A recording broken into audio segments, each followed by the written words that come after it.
अगर तुम भी सोचते हो कि बिजनेस स्टार्ट करने के लिए एक परफेक्ट आइडिया चाहिए होता है तो ये सोच बिल्कुल गलत है। आज हम जिस इंसान के बारे में बात करने वाले हैं उसने अपनी जिंदगी में 3 बिजनेस शुरू किया। पहला फ्लॉप हुआ, दूसरा मुश्किल से बचा और तीसरा दुनिया का सबसे बड़ी टैक्सी कंपनी बन गई। उसका नाम है ट्रेविस कलानिक और उसकी कंपनी है उबर। लेकिन सबसे जरूरी बात, उबर उसका पहला बिजनेस नहीं था, ना ही उसका करियर घर बैठे शुरू हुआ था, ना ही उसके पापा का कोई बड़ा बिजनेस था जो बैक से सपोर्ट करे। चलिए शुरू से देखते हैं। सबसे पहले एक बात क्लियर कर देता हूँ, उबर के असल में 2 फाउंडर हैं, ट्रेविस कलानिक और गैरिट कैम। लेकिन आज हम सिर्फ ट्रेविस कलानिक के बारे में जानेंगे कि उसका सबसे पहला बिजनेस क्या था। क्या उसका करियर घर बैठे शुरू हुआ था या उसका पापा का कोई बड़ा बिजनेस था। ट्रेविस जब स्कूल में था तो घर घर जाके चाकू बेचने का काम करता था कुटको कंपनी के लिए। सुनो तो लगता है छोटा मोटा काम है, लेकिन वहीं से ट्रेविस को एक ऐसा चीज सीखने को मिला जो आगे चल के उसका ताकत बन गया। लोगों को कन्वेंस करना, जो सबसे मुश्किल है। घर घर जाके उसे ना सुनना पड़ता था और फिर भी अगले दरवाजे पे स्माइल के साथ उसे खड़ा होना पड़ता था। यही ट्रेविस के डीएनए में घुस गया, ना सुनने का आदत। और ये एक्सपीरियंस सिर्फ एक काम नहीं था, ये उसके पूरे करियर की फाउंडेशन बन गई। 1994 में जब ट्रेविस 18 साल का था उसने अपनी पहली कंपनी शुरू की। कंपनी का नाम था न्यू वे एकेडमी। ये एक टेस्ट प्रिपरेशन का एकेडमी था जो उसके ही क्लासमेट के पापा के साथ मिलकर शुरू किया। न्यू वे एकेडमी ट्रेविस ने इसीलिए शुरू किया था क्योंकि उसको मैथ और लॉजिक्स में इंटरेस्ट था। इतना कॉन्फिडेंस था कि उसे लगता था मैं इस फील्ड में किसी को भी टक्कर दे सकता हूँ और किसी को भी सिखा सकता हूँ। न्यू वे एकेडमी चलाने के बाद ट्रेविस ने ट्यूशन पढ़ाना छोड़ दिया क्योंकि उसने कुछ ऐसा देख लिया जो उसके अंदर आग लगा चुका था। इंटरनेट। हाँ, इंटरनेट। 1990s का दौर था, इंटरनेट नया दुनिया बदल रहा था और ट्रेविस को लगा यही है फ्यूचर। उसने कॉलेज तक छोड़ दिया और पूरी तरह टेक की दुनिया में उतर गया। 1998 में उसने अपना पहला टेक बिजनेस शुरू किया,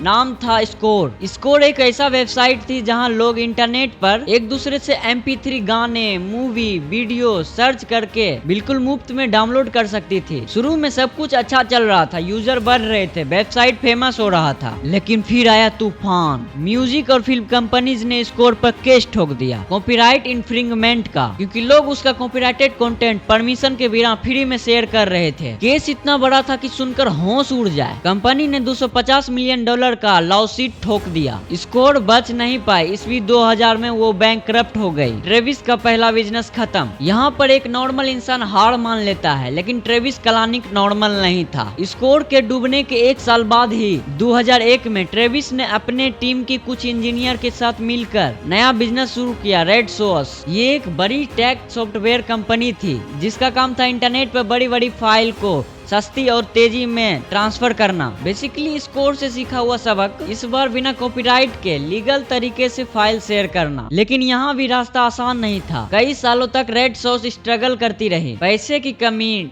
टैक्स डिपार्टमेंट का बकाया, इंजीनियर का छोड़ के जाना। ट्रेविस खुद अपने पेरेंट्स के घर में रह रहा था बचत करने के लिए, लेकिन उसने हार नहीं मानी, कंपनी को जिंदा रखा, मुश्किलों से लड़ता रहा और आखिर 2007 में अकामई टेक्नोलॉजी रेड सोर्स को $19 मिलियन में खरीद लिया। ये कंपनी ट्रेविस को मिलियनर बना दिया। 2 फाइल से शुरू हुए बिजनेस, एक जो बैंकक्रप्ट हुआ, दूसरा जो सालों तक स्ट्रगल करते रहा, आखिर में जाके काम आया। और इन्हीं एक्सपीरियंस के बाद सेल्स का हुनर, टीचिंग का कॉन्फिडेंस, एक स्टार्टअप का बैंकक्रप्टी झेलना, दूसरे स्टार्टअप को टैक्सेस से बचाना, तब जाके ट्रेविस उबर खोल पाया। तो अगली बार जब तुम्हें लगे तुम्हारे पास परफेक्ट आइडिया नहीं है, इसीलिए तुम शुरू नहीं कर सकते, तो याद रखना ट्रेविस कलानिक को। उसका पहला आइडिया फ्लॉप हुआ, दूसरा मुश्किल से बचा, लेकिन उसने शुरू करना बंद नहीं किया, क्योंकि परफेक्ट आइडिया बिजनेस शुरू करने की शर्त नहीं है, शुरू करना ही असली शर्त है। अगर वीडियो पसंद आई आपको तो लाइक, शेयर, कमेंट करना ना भूलें।